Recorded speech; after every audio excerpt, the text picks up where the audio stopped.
여러분 반갑습니다. 누가복음 말씀 묵상 시간입니다. 새 출애굽 언약 백성으로 하루하루를 살아갈 수 있기를 간절히 소망합니다.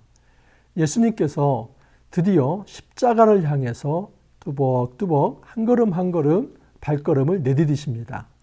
예수 그리스도의 삶의 목표가 이 십자가에 있다 하는 것을 알 수 있습니다. 오늘 이 십자가 사건은 여러분 유월절과 연결이 되어 있습니다. 예수님께서 십자가를 지시기 바로 그 직전에 이 유월절 만찬을 하시는데, 이 유월절 만찬은 새 출애굽을 여는 위대한 구원 역사이다 하는 것을 알 수 있습니다. 오늘 본문을 통해서 어떻게 새 출애굽의 구원 역사가 이루어지고 우리는 어떻게 새 출애굽 언약 백성으로서 살아가야 할지 깊이 한번 살펴보도록 하겠습니다. 오늘 말씀은 누가복음 22장 1절에서 13절 말씀인데, 내일치 본문, 토요일 본문입니다. 23절까지 같이 보겠습니다. 왜냐하면 이 유월절 이야기가, 만찬 이야기가 같이 이어지기 때문입니다. 1절, 2절입니다. 유월절이라 하는 무교절이 다가오매 제사장들과 서기관들이 예수를 무슨 방도로 죽일까 궁리하니 이는 그들이 백성을 두려워함이더라. 유월절이라 하는 무교절이 다가온다 합니다. 또 7절에도 이렇게 표현을 합니다. 유월절 양을 잡을 무교절이 날이 이른지라. 지금 여러분 유월절과 무교절이 같이 혼용되어서 사용되고 있습니다. 원래 이 유월절과 무교절의 기원은 출애굽기 12장에서 14장에 있습니다. 이 출애굽기 12장은 어떤 장면이냐면 이스라엘 백성이 400년간 이 애굽의 종노릇을 했습니다. 그리고 드디어 하나님의 은혜로 출애굽을 합니다. 근데 하나님께서는 그 출애굽을 하는 과정에서 애굽 땅에 10가지 재앙을 내립니다. 그 9번째 재앙이 흑암 재앙이고 10번째 재앙이 장자 재앙입니다. 그런데 이제 이 장자 재앙 때에 하나님께서는 이스라엘 백성에게 한 가지 구원의 방법을 알려주십니다. 그것은 어린 양을 잡아서 그 피를 문 임방에 바르면 그 집을 죽음의 천사가 넘어갈 것이다. 그래서 너물유, 너물월, 그래서 유월이라고 얘기를 하고, 영어로는 패스오버, 넘어간다 해서 패스오버, 이 유월절이라고 이야기를 합니다. 여러분, 이 유월절의 유래가 바로 여기에 있습니다. 그리고 이 유월절이 지나면 바로 그날 아침에 이제 출애굽이 시작이 되는데 빨리 떠나야 하기 때문에 빵을 누룩을 넣어서 그렇게 구울 수 없습니다. 그래서 누룩을 넣지 않은 무교병을 구워서 그 무교병을 먹는다는 의미에서 무교절을 지키게 됩니다. 그래서 무교절은 유월절 이후 7일간 지켜지게 되는 겁니다. 그래서 니산월 14일, 이것은 유대력으로 1월 14일인데 그때 유월절이고 15일부터 21일까지가 무교절입니다. 그런데 이것이 이제 1세기 당시에 왔을 때는 역사가 요세푸스에 의하면 이 유월절과 무교절이 하나의 통틀어서 무교절이라고 합니다. 그래서 유월절과 무교절은 하나의 말로 무교절로 이렇게 쓰였다라고 말할 수 있습니다. 그렇기 때문에 1절에 유교절이라 하는 무교절 이런 말을 쓰기도 하고, 또 7절에서는 유월절 양을 잡을 무교절 날이다라고 이야기를 합니다. 자, 그러면 예수님이 예루살렘 입성해서 지금 이 유월절 만찬을 이르기까지 그 전까지의 과정을 좀 설명을 드립니다. 이것은 마태복음, 마가복음, 누가복음을 통틀어서 일관되게 하는 어떤 그 하루하루 어떻게 순환 주간이 이루어지는지 알 수 있는 것입니다. 여러분, 일요일입니다. 예수님이 아직 이제 부활하시기 전이기 때문에 제가 그렇게 편의상 그렇게 얘기합니다. 이 일요일에 예수님께서 예루살렘에 입성합니다. 그리고 월요일에 성전 청결 사건이 있고, 화요일 날 논쟁과 종말 강화가 있습니다. 그리고 수요일 날 향유 기름 부음을 받고, 그리고 목요일 날, 이게 목요일이 니산월 14일입니다. 이때 유월절 양을 잡게 되는데, 이때 예수님께서는 유월절 만찬을 제자들과 함께 합니다. 그리고 니산월 15일, 바로 이게 금요일이 되는데 이때 예수님이 십자가를 지시고, 그리고 이제 그 다음 토요일 날 안식일이 되고, 그리고 그 다음 날 주일이 안식 후 첫날에서 예수님께서 부활을 하시게 됩니다. 그러니까 예수님께서 유월절 만찬을 이제 갖는 날은 니산월 14일이다 하는 것을 알 수 있습니다. 자, 그러면 예수님께서 이처럼 유월절 만찬을 갖는 이때에 지금 사람들의 반응은 어떤가? 놀랍게도 역설적으로 여러분 종교 지도자들은 예수님을 죽이려고 합니다. 2절을 보면 대제사장들과 서기관들이 예수를 무슨 방도로 죽일까 궁리하니. 근데 궁리를 하는데 실행을 잘 못합니다. 왜냐하면 백성을 두려워하기 때문에. 그 백성들은 여전히 예수님을 따르고 있습니다. 그래서 함부로 예수님을 손댔다가는 자기들이 선지자를 죽였다는 그런 오명을 입을까봐 지금 전전긍긍을 하고 있습니다. 근데 지금 죽이려고 하고 있습니다. 자, 그런데 이 예수를 죽이려고 하는 이 모임에 너무나 비극적으로도 12제자 중에 하나인 가룟 유다가 가담을 한다는 사실입니다. 3절 이하를 보십시오.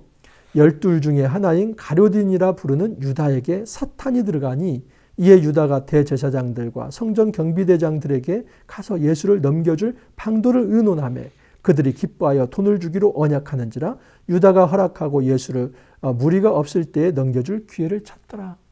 너무 비극이죠. 그 당시에 종교 지도자들은 예수님이 걸림돌이라고 생각했습니다. 어떤 걸림돌이냐면 그 당시 종교 지도자들은 기득권자입니다. 이 성전을 통해서 막대한 부를 누렸던 자이고 특권과 그리고 거기에서 어떤 권력과 명예를 누렸던 자들입니다. 그런데 예수님이 와서 그 성전을 청결케 하고 또 예수님께서 새로운 성전을 짓겠다고 얘기를 하고 그 모임에 많은 사람들이 따라가자 지금 이 당시의 기득권층은 지금 옛 질서인 건물을 중심으로 한 성전에서의 하나님께 드리는 이 모든 것이 지금 뿌리째 흔들리고 있다 생각을 했기 때문에 이런 차원에서는 그 원흉인 이 예수를 제거해야 한다 이런 생각을 가졌던 것입니다. 여러분 종교 지도자는 그렇다고 생각을 하죠. 그런데 여기에 12제자 중 하나, 예수님께서 3년 동안 키웠던 그 12제자 중 하나의 가룟 유다도 포함이 됐다는 사실입니다. 이것에 대해서 누가복음 22절에는 이렇게 표현을 합니다. 인자는 이미 작정된 대로 가거니와 그를 파는 그 사람에게는 화가 있으리로다. 예수님께서는 작정된 대로, 쉽게 말하면 예수님은 하나님의 계획대로 이 십자가를 진다는 겁니다. 하지만 예수를 파는 이 가룟 유다는 자기 갈 길을 가고 그래서 화를 입을 것이다 라고 얘기를 합니다. 쉽게 말하면 지금 예수님은 하나님의 계획대로 죽임을 당하실 것이지만 그 일에 있어서 십자가에 넘겨주는 그 결정적인 일을 하는 그 죄에 대해서는 가룟 유다 자신이 책임을 질 거라는 겁니다. 우리는 오해를 할 때가 있습니다. 이 가룟 유다가 창세전에 하나님의 계획에 의해서 지금 예수를 넘겨줄 것이다 이렇게 생각을 합니다. 그렇지 않습니다. 가룟 유다가 아니더라도 다른 사람이 넘겨줄 수도 있습니다. 중요한 사실은 지금 이 유다 자신이 어떤 특정된 그런 한 사람이라는 것이 아니라는 겁니다. 여러분 중요한 사실은 이 유다가 사탄의 유혹에 넘어갔다는 사실입니다. 마치 첫사람 아담이 사탄의 유혹에 넘어갔듯이 지금 이 가룟 유다도 지금 사탄의 유혹에 넘어갑니다. 성경은 무엇을 분명히 하려고 하냐면 죄의 기원이 하나님께 있지 않고 사탄에게 있다는 겁니다. 여러분 이 세상에서 우리가 구원의 역사를 이해할 때 가장 중요한 변수가 무엇이냐면 하나님과 사탄의 전투라는 것입니다. 그 전투 속에서 사탄은 늘 이 사람들을 유혹해서 하나님 나라를 침해하고 넘어뜨리려고 합니다. 그래서 이 사탄은 이미 그 당시에 성전의 기득권자들을 포섭을 했고 또 그 사람들이 예수를 넘겨주도록 그렇게 마음을 움직였습니다. 근데 결정적으로 예수의 제자 중에 하나도 배신하도록 사탄이 작업을 했다는 사실입니다. 여기서 중요한 사실은 무엇이냐면 아무리 악한 이들이 이 사탄의 조종을 받으며 그 악한 이들이 자기 계획을 세운다 할지라도 결국은 하나님의 계획에 의해서 하나님께서는 자기 일을, 자기의 뜻을 이루실 거라 하는 것입니다. 에베소서 1장 14절에 의하면 여러분 곧 창세전에 그리스도 안에서 우리를 택하였다라는 말씀이 있습니다. 여러분 우리의 택함은 창세전에 이루어진 것입니다. 하나님께서는 아담이 타락을 하든 타락하지 않든 거기에 모든 계획을 가지고 계십니다. 이것이 하나님의 전지전능한 계획이십니다. 만약에 타락을 했을 때는 예수 그리스도를 통해서, 타락하지 않았을 때는 여러분 그 선악과를 따먹지 않는 것입니다. 그랬을 때는 그 선악과 자체가 하나의 시험입니다. 그 이후에 영원한 생명을 또 하나님께서 준비하실 것입니다. 중요한 사실은 사탄과 그 악의 세력에 부역한 사람들이 어떤 결정을 내리고 어떤 악한 일을 도모한다 할지라도 결국은 하나님께서 그의 백성을 하나님 백성 삼는 이 일에 있어서는 단 하나의 오차도 없이 하나님의 계획대로 이루어질 것이다 하는 사실입니다. 그러므로 우리는 이 유다의 죄에 대해서 함부로 이런 생각을 가지면 안 됩니다. 어차피 하나님의 구원 역사에 있어서 이 악인도 조연자같이 그렇게 조력을 한 것이기 때문에 그것은 뭐 하나님 잘못이지 이 유다의 잘못 아니지 않습니까? 그런 말 해서는 안 됩니다. 여러분 모든 사람의 죄는 그 사람이 책임질 일이지 하나님으로부터 비롯된 것이 아닙니다.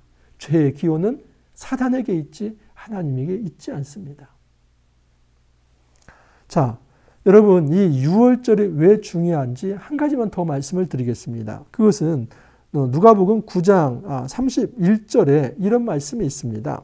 영광 중에 나타나서 장차 예수께서 예루살렘에서 별세하실 것을 말씀하실세. 이 별세라는 말이 헬라어로 엑소도스 그럽니다. 어디서 많이 들어봤죠? 탈출이라는 의미입니다. 여러분 이 엑소도스는 출애굽을 염두에 둔 말씀입니다. 우리가 이것을 한글 개역 개정 성경에서는 별세라는 말, 마치 우리가 쉽게 말하면 이제 육체적으로 죽는 거를 얘기하는데 지금 여러분 육체적으로 죽는다고 표현하지 않고 변화산 사건에서 예수님께서 자신이 돌아가시는 것, 자신이 죽으시는 것을 어떻게 표현하냐면 나는 엑소더스 한다. 나는 탈출한다. 그렇게 표현을 합니다. 예수님이 여러분 이 땅에 오신 목적은 새 출애굽을 이루기 위한 진정한 메시아다 하는 것을 알 수 있습니다. 우리가 복음서를 읽는 관점이 있습니다. 중요한 관점은 무엇이냐면 새 출애굽을 이루시는 예수님이라고 하는 관점에서 이 복음서를 읽어야만 합니다. 예수님께서 여러분 이제 태어나시고 그 헤롯에 의해서 유아가 살해될 때 애굽으로 내려갔다가 다시 돌아오지 않습니까? 이거 역시도 여러분 출애굽 모티프입니다. 산상수훈 시내산과 연결되어 있습니다. 변화산 사건도 마찬가지입니다. 여러분 예수님이 십자가를 지실 때 낮 12시부터 오후 3시까지 흑암이 있지 않습니까? 그 10가지 재앙 중 9번째 재앙이 흑암 재앙입니다. 예수님께서 십자가를 지시고 돌아가시지 않습니까? 하나님의 장자가 희생되는 거 유월절 어린 양의 희생입니다. 이 모든 것이 다 출애굽 모티프와 연결되어 있습니다. 그러므로 복음서는 예수 그리스도가 어린 양이 되어서 진정한 새 출애굽을 이룬다는 그 메시지를 가져오는 것입니다. 예수님은 이 유월절 어린 양을 잡는 이 유월절 만찬을 준비하는 이 일을 아주 주도적으로 하나님의 주권에 의해서 이루고 계십니다. 8절 이하를 보면 예수께서 베드로와 요한을 보내시며 이르시되 가서 우리를 위하여 유월절을 준비하여 우리로 먹게 하라. 여짜오되 어디서 준비하기를 원하시나이까? 이르시되 보라 너희가 성내로 들어가면 물 한 동이를 가지고 가는 사람을 만나리니 그가 들어가는 집으로 따라 들어가서 그 집 주인에게 이르되 선생님이 내게 하는 말씀이 내가 내 제자들과 함께 유월절을 먹을 객실이 어디 있느냐 하라. 그리하면 그가 자리를 마련한 큰 다락방을 보이리니 거기서 준비하라. 여러분 유월절을 지금 준비하는데 예전에 예루살렘 입성하실 때 나귀 새끼를 데려오는 그 장면과 비슷합니다. 뭐 주께서 쓰시겠다 하라 그때도 말씀하시지 않았습니까? 이번에는 제자들이 물어봅니다. 우리가 어디서 유월절을 준비할까요? 그래? 그 시내로 들어가 보라. 물 한 동이를 들고 가는 사람, 이게 남자입니다. 그 당시에 여자들이 되게 이 물동이를 지었는데 남자니까 얼마나 딱 표가 나겠습니까? 그러니까 그 사람 따라가서 주께서 이제 이 유월절 준비할 곳을 보이라고 했다. 그러면 그 사람이 다락방을 보여줄 것이다. 그런 겁니다. 그러면 그곳에 가서 유월절 준비하라는 겁니다. 예수님은 이 유월절을 준비하는데 주도적입니다. 모든 주권이 제자들이 준비하는 것이 아니라 예수님이 준비하신다는 사실을 알 수 있습니다. 여러분, 지금 이 십자가 사건을 바로 직전에 이 유월절을 준비하는 것인데 이것은 지금 예수님께서 앞으로 지실 십자가는 폭력에 의해서 그렇게 압제에 의해서 희생되고 끝나는 것이 아니라 십자가 사건 자체가 하나님이 준비하신 이 유월절 어린 양의 희생제사이며 이것은 하나님의 구원 사건이라는 것을 보여주는 것입니다. 우리는 이렇게 생각하면 안 됩니다. 예수님이 힘이 없어서 십자가를 지신다. 왜 힘이 없습니까? 여러분, 예수님께서는 하나님의 아들이시기 때문에 그가 말 한마디면 모든 백성을 그 천둥과 번개와 불을 통해서 태워 죽일 수도 있습니다. 근데 예수님은 그 힘을 사용하지 않습니다. 왜냐하면 하나님께서 준비하신 구원의 사건이기 때문입니다. 이것을 이미 수천 년 전에 그 출애굽을 통해서 보인 겁니다. 진정한 출애굽은 어린 양의 피로 이루어질 것이다. 너희가 죽어야 하는데 어린 양이 죽지 않았는가? 이번도 마찬가지로 이제는 어린 양이 아니라 예수님 하나님의 독생자가 희생하심으로 그의 피로 너희들이 정결함을 입어서 새 출애굽을 이룰 것이다. 이 십자가 사건은 그 새 출애굽의 사건이라는 것을 보여준다 하는 것을 알 수 있습니다. 여러분, 세상 사람들은 주도적으로 예수님을 죽이려고 하지만 하나님은 주도적으로 하나님의 구원을 동시에 이뤄간다 하는 것을 알 수 있습니다.